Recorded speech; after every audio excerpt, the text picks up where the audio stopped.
ತಾಯಿ ಮಡಿ ಅಂತ ಮಾಡಿ ಸರ್. ಅಂದ್ರೆ ಇದ್ರಾಗೇನು ಇವು ಅಲ್ಲ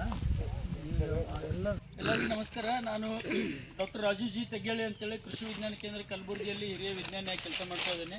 ಇಲ್ಲಿ ಹನುಮಂತಪ್ಪ ಬೆಳಗುಂಪಿ ಅವರ ಒಂದು ಹೊಲಕ್ಕೆ ಬಂದಿದ್ದೇವೆ ನಾವು. ಇಲ್ಲಿ ನೋಡಿ ಭಾಳಷ್ಟು ಖುಷಿ ಆಯ್ತು.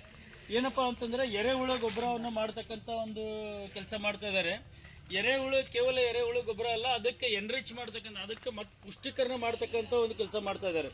ಇದು ಭಾಳ ಮುಖ್ಯವಾಗಿ ಇರ್ತಕ್ಕಂಥದ್ದು. ಇದು ಎರೆಹುಳು ಜೊತೆಯಾಗಿ ನಾವು ಟ್ರೈಕೋಡರ್ಮಾ ಅಂತೇಳಿ ಏನಿದೆ ಶಿಲೀಂಧ್ರ ಸಿಗುತ್ತೆ, ಈ ಟ್ರೈಕೋಡರ್ಮಾ ನಾವು ಮಿಕ್ಸ್ ಮಾಡಿದೆವಪ್ಪ ಅಂತೇಳಿ ಅಂದ್ರೆ ಭೂಮಿಯಿಂದ ಬರ್ತಕ್ಕಂಥ ಯಾವುದೇ ರೋಗಾಣುಗಳು ಬರುವುದಿಲ್ಲ ಅಂತೇಳಿ ಅರ್ಥ.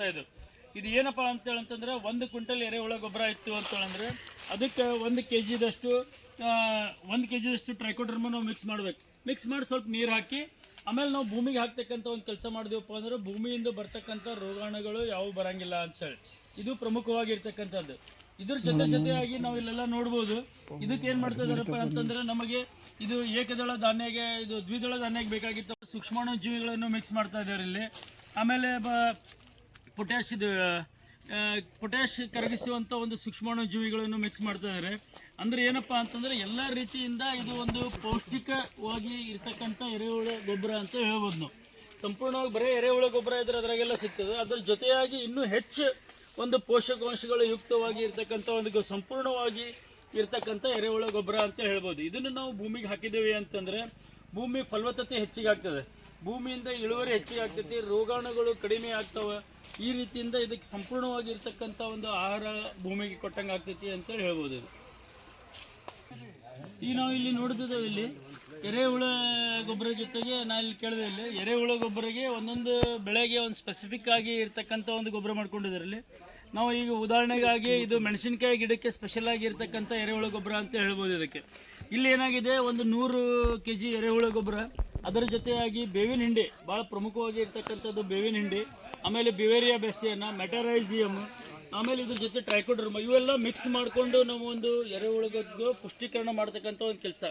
ಇದನ್ನು ನಾವು ಏನಾದರೂ ಭೂಮಿಗೆ ಹಾಕಿದ್ದೇವೆ ಅಂತೇಳಂದ್ರೆ ಎಸ್ಪೆಷಲಿ ಎಲ್ಲಪ್ಪ ಅಂತಂದ್ರೆ ಮೆಣಸಿನಕಾಯಿ ಬೆಳೆಯಲ್ಲಿ, ಆಮೇಲೆ ಟೊಮ್ಯಾಟೊ ಬೆಳೆಯಲ್ಲಿ, ಆಮೇಲೆ ನಮ್ಮದು ಬದನೆಕಾಯಿ ಬೆಳೆಯಲ್ಲಿ, ಕಾಯಿಪಲ್ಯ ಬೆಳೆಯಾಗಿ ನಾವು ಪ್ರಮುಖವಾಗಿ ಇದು ಹಾಕಿದ್ದೇವೆ. ಪ್ರತಿ ಎಕರೆಗೆ ಒಂದು 3 ಕ್ವಿಂಟಲ್ದಷ್ಟು ನಾವು ಹಾಕಿದ್ದೇವೆ ಅಂತಂದರೆ ಆದಷ್ಟು ಹುಳುಗಳು ಬರುವ ಪ್ರಮಾಣ ಎಲ್ಲ ಒಂದು ಎನ್ರಿಚ್ ಆಗಿ ಅಂದ್ರೆ ಪುಷ್ಟೀಕರಣಗೊಳಿಸಿ ಅದರ ಜೊತೆ ಇನ್ನೂ ಸೂಕ್ಷ್ಮಾಣು ಜೀವಿಗಳನ್ನು ಹೆಚ್ಚು ಕೊಡಬೇಕು. ಈಗ ನಾವು ನೋಡ್ತೀವಲ್ಲ, ಜೀವಾಮೃತ ಕೊಡ್ತಕ್ಕಂಥದ್ದು, ಆಮೇಲೆ ನಮ್ಮದು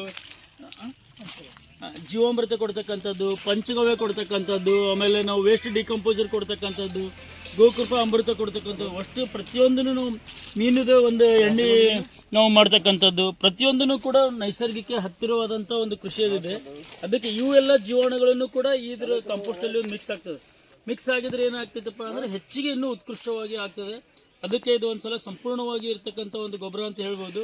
ನೀವು ಮೊದಲು ಒಂದು ಟ್ರಯಲ್ ಮಾಡಬೇಕಾಗಿತ್ತು, ಸ್ವಲ್ಪ ಪ್ರಮಾಣದಾಗ ಮಾಡಿ ನೋಡಿರಿ, ಕನ್ಫರ್ಮ್ ಆಗ್ತದೆ. ಅದು ಆದಮೇಲೆ ನೀವು ಹೆಚ್ಚಿಗೆ ಒಂದು ಪ್ರಮಾಣದಾಗ ಮಾಡಬೇಕು ಅಂತೇಳಿ ನಾನು ಕೇಳ್ಕೊತೀನಿ. ಆರೋಗ್ಯನೂ ಒಳ್ಳೆಯ ರೀತಿಯಿಂದ ಇದ್ದಂಗೆ ಆಗ್ತದೆ. ಆಮೇಲೆ ನಾವು ಪರಿಸರನೂ ಕೂಡ ಒಳ್ಳೆಯ ರೀತಿಯಾಗಿ ಇದ್ದಂಗೆ ಆಗ್ತದೆ. ಕೆಮಿಕಲ್ ಔಷಧ ಸಿಂಪಡಣೆ ಮಾಡೋದು ಭಾಳಷ್ಟು ಕಡಿಮೆ ಆಗ್ತದೆ. ಅದಕ್ಕಾಗಿ ಯಾರು ರೈತರು ಮಾಡಬೇಕಾಗಿತ್ತಪ್ಪ ಅಂತೇಳಂದರೆ 1 ಎಕರೆದಷ್ಟೇ ಒಂದು ನಿಮ್ದು ಏನು ಪದ್ಧತಿ ಇತ್ತು ಅದನ್ನು ಮಾಡಬೇಕು.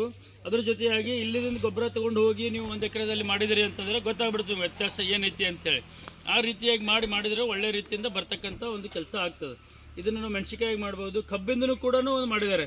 ಕಬ್ಬಿಗೆ ಬೇಕಾಗ್ತಕ್ಕಂಥದ್ದು ಅಲ್ಲಿ ಒಂದು ಗುಂಪಿ ಕಾಣಿಸ್ತದೆ, ಅದಕ್ಕೆ ಕಬ್ಬಿಗೆ ಬೇಕಾಗ್ತದೆ. ಇಲ್ಲಿ ಏನಾಗ್ತಿದೆಯಪ್ಪ ಅಂದರೆ ಎರೆಹುಳು ಗೊಬ್ಬರ ಜೊತೆಯಾಗಿ ಮೆಟರೈಸಿಯಮನ್ನು ಹೆಚ್ಚು ಒಂದು ಪ್ರಮಾಣದಲ್ಲಿ ಮಿಕ್ಸ್ ಮಾಡಿದ್ದಾರೆ. ಅಲ್ಲಿ ಮೆಟರೈಸಿಯಮ್ ಹಾಕಿದರೆ ಗೊನ್ನಿ ಹುಳ ಬರ್ತಕ್ಕಂಥದ್ದು ಕಡಿಮೆ ಆಗ್ತದೆ. ಅದಕ್ಕೆ ಈ ಗೊಬ್ಬರ ಎರೆಹುಳು ಜೊತೆಯಾಗಿ ನಾವು ಮಿಕ್ಸ್ ಮಾಡಿ ಗೊನ್ನಿ ಹುಳನ್ನು ಕೂಡ ಒಂದು ನಿಯಂತ್ರಣ ಮಾಡ್ದಂಗೆ ಆಗ್ತದೆ. ಹೀಗೆ ಸಾಕಷ್ಟು ಬೆಳೆ ಅನುಸಾರವಾಗಿ ಒಂದು ದ್ವಿದಳ ಧಾನ್ಯಕ್ಕೆ ಬೇರೆ, ಏಕದಳ ಧಾನ್ಯಕ್ಕೆ ಬೇರೆ, ಎಣ್ಣೆ ಕಾಳುಗಳಿಗೆ ಬೇರೆ, ಕಬ್ಬಿಗೆ ಬೇರೆ, ಮೆಣಸಿನಕಾಯಿ ಬೇರೆ, ಕಾಯಿಪಲ್ಯಗಳಿಗೆಲ್ಲ ಬೇರೆ ಬೇರೆ ಪ್ರಮಾಣದಲ್ಲಿ ಒಂದು ಮಿಕ್ಸ್ ಮಾಡಿಕೊಂಡು ಹಾಕ್ತಾ ಇದ್ದಾರೆ. ಇದು ಒಳ್ಳೆ ರೀತಿಯಿಂದ ಇರ್ತಕ್ಕಂಥ ಒಂದು ಗೊಬ್ಬರ, ಉತ್ಕೃಷ್ಟವಾಗಿ ಇರ್ತದೆ. ಪ್ರತಿಯೊಬ್ಬರು ರೈತರು ಈ ಥರ ಒಂದು ಮಾಡ್ಕೊಂಡಿವಪ್ಪ ಅಂದರೆ ಭೂಮಿ ಆರೋಗ್ಯ ಒಳ್ಳೆಯದಾಗಿರ್ತೈತಿ ಅಂತೇಳಿ ಹೇಳ್ಬೋದು. ಯಾರು ಮಾಡ್ಕೊತಾರೆ ಅವರು ತಮ್ಮ ಸ್ವಂತನೂ ಮಾಡ್ಕೋಬೋದು. ಇಲ್ಲಿ ಬಂದು ಹನುಮಂತಪ್ಪ ಅವ್ರ ಕಡೆನೂ ನೋಡಿ ಯಾವ ರೀತಿಯಾಗಿ ಮಾಡಬೇಕು ಅಂತೇಳಿ ನೋಡಿನೂ ಮಾಡ್ಕೋಬೋದು, ಇಲ್ಲಪ್ಪ ಖರೀದಿನೂ ಮಾಡ್ಕೋಬೋದು ಅಂತೇಳಿ ಹೇಳ್ತೀವಿ.